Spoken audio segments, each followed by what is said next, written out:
This is part 3 of a 3-part series that I call Will Elon Musk and the Doge Staffers Destroy the Social Security Disability System? I'm Jonathan Ginsberg. I'm a Social Security disability attorney. I've been doing this work for over 30 years, and I represent clients in all 50 states. From Maine to California, I'm able to do that because disability hearings are done by telephone or video for the most part now. Wanted to talk to you about, obviously, something that's been in the news a lot, and that is what President Trump and Elon Musk and the Doge, the government efficiency staffers, are doing when it comes to Social Security. And I've talked about in part 1 and part 2 kind of what they're up to. I think in part 1 I talked about that their focus is going to be on fraud and eliminating fraud from the system. I think part 2, number 2, focus is going to be reducing the staff at Social Security. Number 3 is using AI to reduce human beings and reduce the human interaction, to automate a lot of stuff in the disability process. And part 4 of what I think they're up to is to use the delays in the process of sort of changing Social Security over from a human-based system to an automated system. That's going to cause a lot of delay.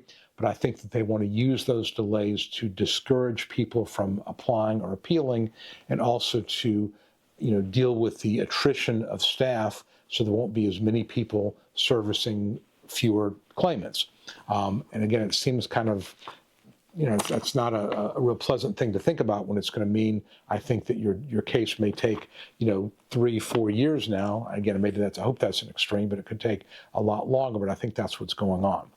All right, so I want to talk about the 5th thing I think we're going to see, from the Doge people and Mr. Musk, is we're going to see an increased emphasis on continuing disability reviews and terminations, efforts to terminate benefits, especially for claimants under the age of 50 or those with mental health problems. These are easy targets because there's certainly a perception out there that people that are younger with mental health problems have been given too easy of a way to get on disability, and anything that is not, something you can image with a CT or an MRI, you can say, well, it's too subjective, we're going to go ahead and terminate that. So I think, there's going to be an effort, maybe not right away, but I think there's going to be an effort to not only decrease the number of applications, but to get people who are on benefits to move them off benefits.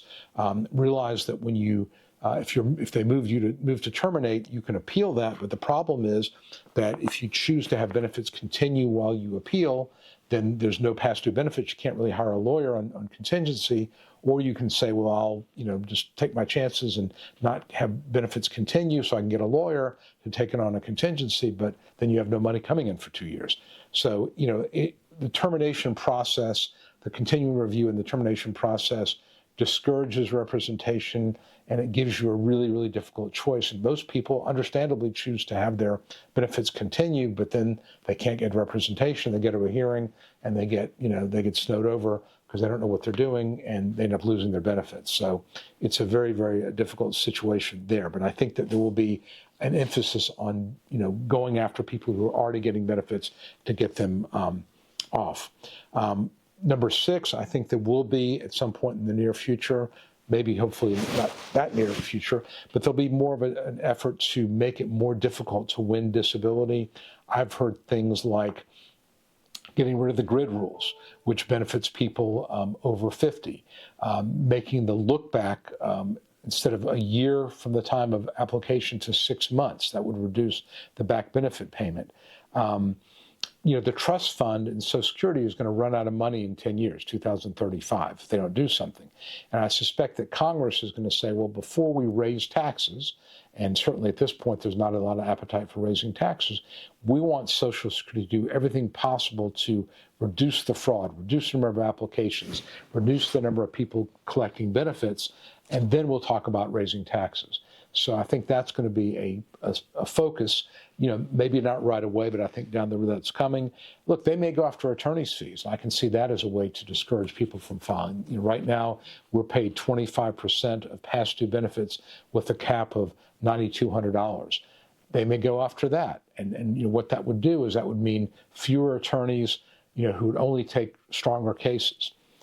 So, that may be a way for them to go after people as well, to make it where you have to appear before a judge on your own without counsel, where your chances of winning are much, much lower. So I think that's potentially a problem. Now, there's going to be pushback. There are going to be lawsuits. There are already lawsuits about the return to work stuff and some of the other things that they're proposing. And so there will be pushbacks. And look, for the next 2 years, the president has the House and the Senate, in Republican hands. I think in 2 years, the House or the Senate may change, may go Democrat. And not that that's a cure-all of anything, because, the Democrats have done some pretty rotten things to Social Security. But, I think that there'll be a focus on doing anything the president does not want them to do. They're just going to push back just because he wants it. They won't want it. So there'll be some pushback, and some of these things aren't going to go through. The president may get bored with this and move on to something else. Who knows? Mr. Musk and the president could have a falling out. We don't know. But I think that's what I'm seeing happening. These 6 or 7 things that we've talked about in this series. And I think for certain we know that it's going to be an interesting couple of years, because there are going to be some changes. Some may end up being a net positive, but I think there's going to be a lot of pain in the meantime. And that's what concerns me, because the people that are going to be impacted most are among our most vulnerable, and they really don't deserve to be dealt with in this way. And I think that's unfortunately what's going to happen.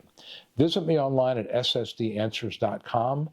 That's my website. You can download my Secrets to Winning Disability Survival Kit or get a case evaluation. Again, visit me online every Wednesday night at 8:30 Eastern on Facebook or on YouTube and answer questions. People have questions about what's going to happen, what we're seeing, strategies. I've got, appeals attorneys coming on. I've got other attorneys that do this kind of work. I have a retired judge coming on. So a lot of good information on the live stream, and I encourage you to come there. And again, if you'd like a case evaluation, please visit me at ssdanswers.com, and you can ask for one there. So in the meantime, I wish you the best, and I'll see you next video. Thanks a lot. Hi, this is Jonathan Ginsberg, and I hope you found this video helpful. If you'd like to know more about how to win your Social Security disability case, I'd like to invite you to download my Secrets to Getting Approved Early Survival Kit that I created just for people like you. Currently, I'm making the survival kit available at no cost, and I encourage you to grab your copy now. Some of the topics I cover include: how do I know if I have a case? Is it the right time for me to file my claim? 9 common mistakes that can doom your case. The 3 must-have arguments you use to win your case. And a topic that every disability claimant wants to know: how to avoid trick questions from the judge. If you or a loved one need to win Social Security disability benefits, you'll find the Survival Kit essential reading. Download your Survival Kit right now and at no cost. Just visit ssdanswers.com/survival and sign up. It's that easy. Please act now. And as always, I wish you the best.